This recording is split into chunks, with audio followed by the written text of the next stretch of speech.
اور تو اور پاکستان نے بھی نہیں کہا کہ سویڈن کے سفیر کو کہ واپس جاؤ یا یہ کہ وہاں سے اپنا سفیر بلائے. کیا کریں, 14ویں صدی ہے, 14ویں صدی کے لیے کہا گیا ہے کہ جانور بھی پناہ مانگتے تھے کہ ہماری اولادیں نہیں ہوں. یہ کہاوت ہے لیکن صحیح کہاوت ہے. کہا جاتا تھا کہ حضرت علی کے پاس کوئی شخص آیا تھا بتانے کہ کسی پرندے کے پروں پہ قرآن لکھا ہوا ہے اور وہ گندگی کھا رہا ہے. تو آپ نے کہا تھا 14ویں صدی کا پرندہ ہے. یہ بھی روایت ہے, میں نہیں کہہ سکتا یہ صحیح ہے کہ نہیں ہے, لیکن آپ دیکھیں آج کیا ہو رہا ہے. آج قرآن آیت کو سستا بیچا جا رہا ہے, کیش کیا جا رہا ہے, اور ہمارے مولوی, میں کہتا ہوں کہ ان کا ایسا کڑا حساب ہونے والا ہے کہ اللہ ہی جانتا ہے ان کا کیا ہوگا. دوسری بات میں آپ سے یہ کرنا چاہتا تھا کہ دیکھیں علامہ اقبال شاعر مشرق جنہوں نے پاکستان کا خواب دیکھا, انہوں نے مسلمان قوم کو جگانے کے لیے بانگ درا لکھی اور دوسرا کلام لکھا. ان کا ایک ایک شعر اتنا وزندار ہے, ایک ہو مسلم حرم کی پاسدانی کے لیے. اور انہوں نے کہا جس کھیت سے دہقاں کو میسر نہ ہو روزی, اس کھیت کے ہر خوشہ گندم کو جلا دو. واقعانہ بات ہے نا. شکر کریں کہ انگریز کی حکومت تھی. اگر شہباز شریف کی حکومت ہوتی, پی ڈی ایم کی حکومت ہوتی اور عاصم منیر جیسے فوجی چیف ہوتے تو ان پہ فتویٰ لگ گیا ہوتا اور ان کو ٹرائل ہو گیا ہوتا فوجی کورٹ میں. وہ بیچارے پڑھے لکھے اسسٹنٹ پروفیسر, شہباز گل کے ساتھ یہی تو ہوا نا کہ فوج کو بہکایا. ارے بھائی کیا آپ کو بولنے کی آزادی نہیں ہے یار, آپ بول نہیں سکتے اس ملک میں. اور میں نے کئی دفعہ آپ کو کتوں کا قصہ سنایا جو واگا کراس کر رہے تھے کہ موٹا تازہ کتا جو ہے پاکستان سے انڈیا جا رہا تھا اور سوکھا سا بھوکا کتا انڈیا سے پاکستان آ رہا تھا. جب دونوں ملے تو آنے جانے کی وجہ پوچھی تو موٹا کتا کہتا ہے کہ پاکستان میں کھانے کو بہت ہے, بھونکنے نہیں دیتے. اور انڈین کتا کہنے لگا یار کھانے کو کچھ نہیں ہے, 1.5 ارب کی آبادی ہے لیکن بھونکنے خوب دیتے ہیں. تو وہاں آزادی ہے جو ہمارے جیسا ملک ہے, پاکستان میں آزادی نہیں ہے. آپ کچھ بات کہہ دیجئے. اب دیکھیں عمران خان پہ 156 کیسز ہو گئے, دہشت گردی کا کیس, غداری کا کیس. تو علامہ اقبال بھی نے بھی تو غداری کی نا. انگریز بھی ان پہ کیس کر سکتا تھا کہ آپ مسلم قوم کو کہہ رہے ہیں ایک ہو مسلم حرم کی پاسدانی کے لیے, آپ انہیں بہکا رہے ہیں. آپ دہقان سے کہہ رہے ہیں کہ آگ لگا دو کھیتوں میں. یہ ساری باغیانہ باتیں نا, ان پہ تو بغاوت کا کوئی مقدمہ نہیں, وہ انگریز نے نہیں کیا, کیونکہ بیوقوفانہ باتیں نا.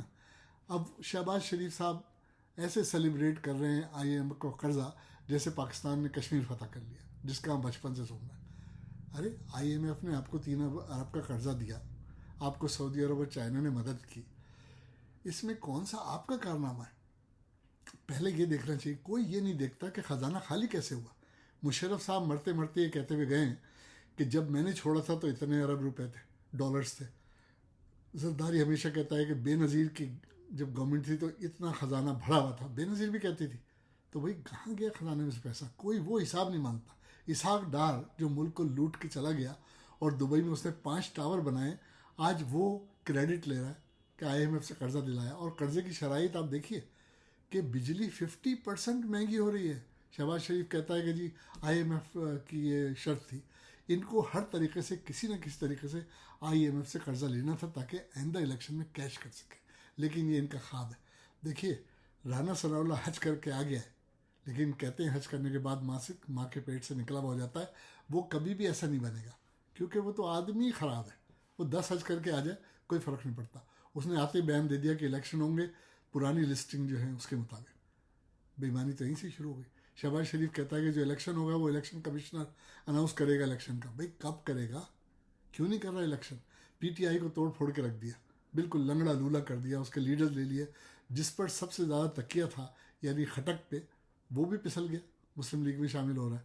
لیکن دیکھیں بات یہ ہوتی ہے کہ وہ تو عز و منتشا وہ تو ذل و منتشا. آج اگر ملک میں سینسس ہو جائے یا جنرل الیکشن ہو جائے جس میں انڈیویجول لڑیں, پارٹیز نہیں لڑیں, تو بھی عمران خان جیت جائے گا. لوگ آج بھی اس کو پسند کرتے ہیں, اس کو چاہتے ہیں. اب دیکھیں یہ حکومت ہر چیز کا کریڈٹ لے رہی ہے اور کہہ رہی ہے کہ 15 مہینوں میں ہم نے وہ ملبہ صاف کیا ہے جو 4 سال میں عمران خان کی حکومت نے کیا تھا, جبکہ اس دی ادر وے اراؤنڈ. اگر آپ دیکھیں تو 15 سال میں جو تباہی آئی ہے وہ کبھی نہیں آئی تھی. لوگ پتہ نہیں عجیب ہیں پاکستان کی عوام, وہ یہ نہیں دیکھتے کہ ان سے کہیں بھائی اپنا وائٹ پیپر دکھاؤ. جس طرح Imran Khan white paper release کرتا ہے, اس کے 3.5 سال کے وائٹ پیپر, آپ اپنے وائٹ پیپر دکھاؤ, ہم مقابلہ کر کے دیکھ لیں گے. اب الیکشن ضرور ہوں گے جیسے یہ بات کریں, چاہے وہ اکتوبر میں ہو نومبر میں ہو, ضرور ہوں گے. لیکن جس قسم کے الیکشن ہونے جا رہے ہیں اللہ تعالیٰ رحم کرے, وہ بالکل شفاف الیکشن نہیں ہوں گے. اور عاصم منیر کے بارے میں جیسے عمران خان کہتا ہے نا کہ ایک آدمی اپنی جاب بچانے کے لیے وہی کچھ کرا ہے جو باجوہ نے کیا تھا. اب ہمارے چیف جسٹس صاحب بھی چکن آؤٹ ہو رہے ہیں، جن پر سب کو تکیہ تھا، سب کو بھروسہ تھا کہ جاتے جاتے وہ ایسے فیصلے کر جائیں گے کہ قوم ہمیشہ یاد رکھے گی اور آنے والا فائز عیسیٰ بھی ان کو یاد رکھے گا، لیکن وہ علیل ہو گئے یا علیل کر دیے گئے۔ اللہ ہی مالک ہے اس ملک کا۔ اب تک کے لیے اتنا ہی۔